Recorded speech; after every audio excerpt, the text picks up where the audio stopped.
दोस्तों ये है यूफ्रेटिक्स रिवर जो कि सन 2020 में कुछ ऐसी दिखती थी। अच्छा खासा पानी का लेवल था और अब देखिए ये उसी यूफ्रेटिक्स रिवर की लेटेस्ट तस्वीरें हैं 2022 की। मात्र 2 साल बाद यह नदी पूरे तरीके से सूख चुकी है। आप देखिए यूफ्रेटिक्स रिवर 2020 में और फिर 2022 में कि कैसे ये बिल्कुल अलग दिख रहे हैं। यूफ्रेटिक्स रिवर को हिंदी में फरात नदी के नाम से भी जाना जाता है और खासकर बाइबल में हम इसके बारे में पढ़ते हैं। आज इंटरनेट पर सबसे ज़्यादा सर्च किया जाने वाला जो टॉपिक है वो यूफ्रेटिक्स रिवर फरात नदी ही है।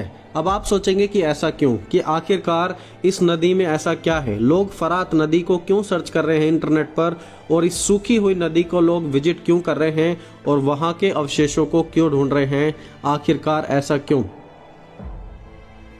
दोस्तों आज से 2000 साल पहले बाइबल में एक भविष्यवाणी की गई थी कि अंत का समय आने से पहले फरात नदी सूख जाएगी जो कि 1700 मील लंबी और 1.7 मील चौड़ी है।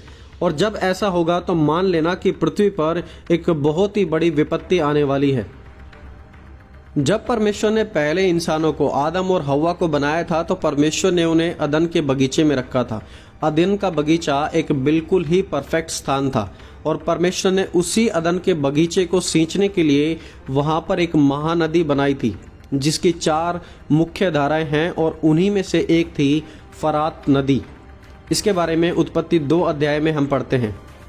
वहां पर लिखा है, उस वाटिका को सींचने के लिए एक महानदी अदन से निकली और वहां से आगे बहकर 4 धाराओं में बट गई।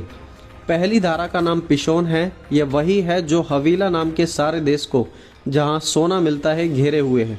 उस देश का सोना चोखा होता है, वहां मोती और सुलेमानी पत्थर भी मिलते हैं। दूसरी नदी का नाम गिहोन है। यह वही है जो कूश के सारे देश को घेरे हुए है। और तीसरी नदी का नाम हिद्देकेल है। यह वही है जो अशूर के पूर्व की ओर बहती। और चौथी नदी का नाम फरात है और फरात नदी को ही इंग्लिश में यूफ्रेटिक्स रिवर कहते हैं, जिसके बारे में आज हम बात कर रहे हैं।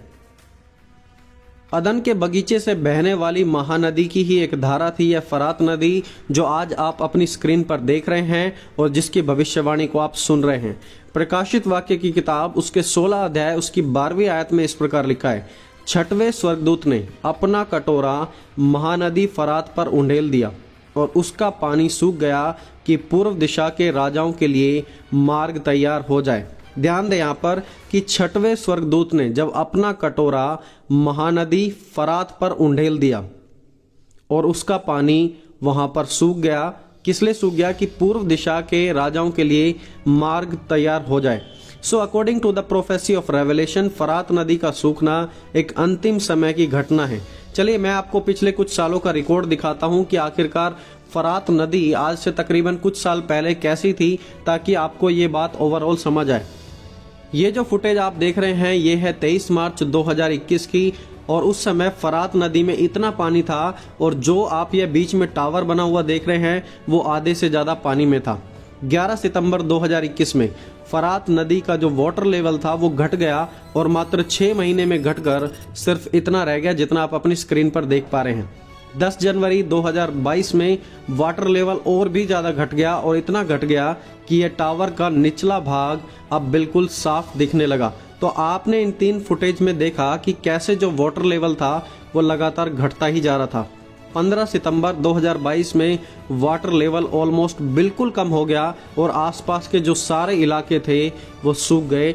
और आज जो तस्वीरें हैं वो कुछ ऐसी हैं कि फरात नदी बिल्कुल सूख चुकी है। और प्रकाशित वाक्य की किताब में हम पढ़ते हैं कि 7 स्वर्गदूतों के बारे में बताया गया है जिनके पास 7 प्रकोप के कटोरे थे, जिनके कारण पृथ्वी पर विपत्ति आती है। और जब वो 6ठा कटोरा उंडेला जाएगा तो वो फरात नदी वहां पर सूख जाएगी। एक बार फिर से देखिए प्रकाशित वाक्य 16 अध्याय उसकी 12 आयत में कि 6वें स्वर्गदूत ने अपना कटोरा महानदी फरात पर उंडेल दिया और उसका पानी सूख गया कि पूर्व दिशा के राजाओं के लिए मार्ग तैयार हो जाए। तो बाइबल की भविष्यवाणी में लिखा है कि जब वो कटोरा उंडेला जाएगा तो फरात नदी का पानी सूख जाएगा। और आज हम अपनी आंखों से देख पा रहे हैं कि फरात नदी आखिरकार कैसे सूख गई है। ध्यान दें वहां पर नीचे क्या लिखा है। वहां पर लिखा है कि जब नदी सूख जाएगी तो पूर्व दिशाओं के राजाओं के लिए मार्ग वहां पर तैयार हो जाएगा। तो बाइबल का कहना है कि इस नदी के सूखने के बाद और भी कुछ घटनाएं होने वाली हैं। वो है कि पूर्व के राजाओं का उदय होना, कुछ राजा खड़े होंगे और बाइबल में आगे लिखा है कि वो वहां पर एक भयंकर युद्ध होने वाला है परमेश्वर के लोगों के बीच में। तो दोस्तों, बाइबल की भविष्यवाणियों का कहना है कि पूर्व से राजा उठेंगे। यदि आज के समय की बात की जाए तो आपको क्या लगता है कि कौन सा ऐसा देश है पूर्व में जो इतना सामर्थी है कि वो वहां पर उठ सकता है और लड़ाई कर भी सकता है? देखिए, अब्राहम के समय में जब परमेश्वर यहोवा ने अब्राहम को देश देने का वादा किया था, तो वो इसी फरात नदी के द्वारा, जो उसकी बाउंड्री थी, बाउंड्री परमेश्वर यहोवा के द्वारा तय की गई थी। यह वही फरात नदी है जहां से निम्रोद ने बेबीलोन की संस्कृति और बेबीलोन के साम्राज्य की शुरुआत की थी। और फिर फरात नदी के सूखने के बाद पूर्व के राजा उठेंगे, सेना इकट्ठी करेंगे और तब एक बड़ी लड़ाई लड़ेंगे परमेश्वर के विरोध में। दोस्तों, फरात नदी का सूखना एक नॉर्मल घटना नहीं है, बल्कि यह आने वाले समय के लिए चेतावनी है, जो हम सभी के सामने आज परमेश्वर की ओर से बिल्कुल क्लियर है कि एक एक शब्द जो परमेश्वर के वचन में लिखा है वो बिल्कुल सत्य है और भरोसेमंद है। इसलिए हमें इन बातों को नजरअंदाज ना करें। टर्की, सीरिया, इराक से बहने वाली ये नदी आज सूख चुकी है और आज हजारों से भी ज्यादा लोग इसके कारण प्रभावित हैं। पुराने समय में मेसोपोटामिया की कल्चर, बेबीलोन का साम्राज्य, ये सब इसी नदी के कारण एक समय में बढ़ पाए थे। लेकिन आखिर में तो होना वही है जो बाइबल में लिखा है कि फरास नदी सूखेगी तो सूखेगी। आज यह इस नदी की कंडीशन है जो आप अपनी स्क्रीन पर देख पा रहे हैं। और एक बार फिर से बाइबल की भविष्यवाणी सच साबित होती है कि परमेश्वर का वचन बिल्कुल सीरियस है और बिल्कुल सत्य है और हमें गंभीरता से लेना चाहिए आने वाले समय के बारे में।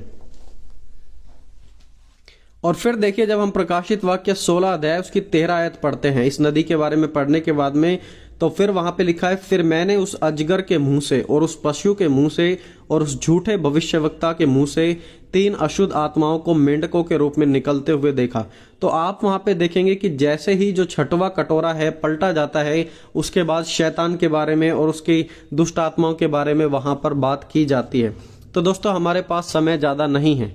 जो समय है अंतिम समय, वो बिल्कुल हम अंतिम समय में जी रहे हैं। और हम कितने भाग्यशाली लोग हैं कि हम उन सब घटनाओं को अपनी आंखों से देख पा रहे हैं और परमेश्वर के वचन को पूरा होते हुए अपनी आंखों से देख पा रहे हैं और समझ पा रहे हैं। दोस्तों, इसलिए समय है कि हम भी परमेश्वर के प्रति गंभीर हो जाएं और अपनी जिंदगियों को उचित रीति से जिएं जैसा परमेश्वर हमसे चाहते हैं। दिन बुरे हैं और परमेश्वर का आना निकट है, इसलिए अपनी लाइफ में सीरियस हो जाएं अब।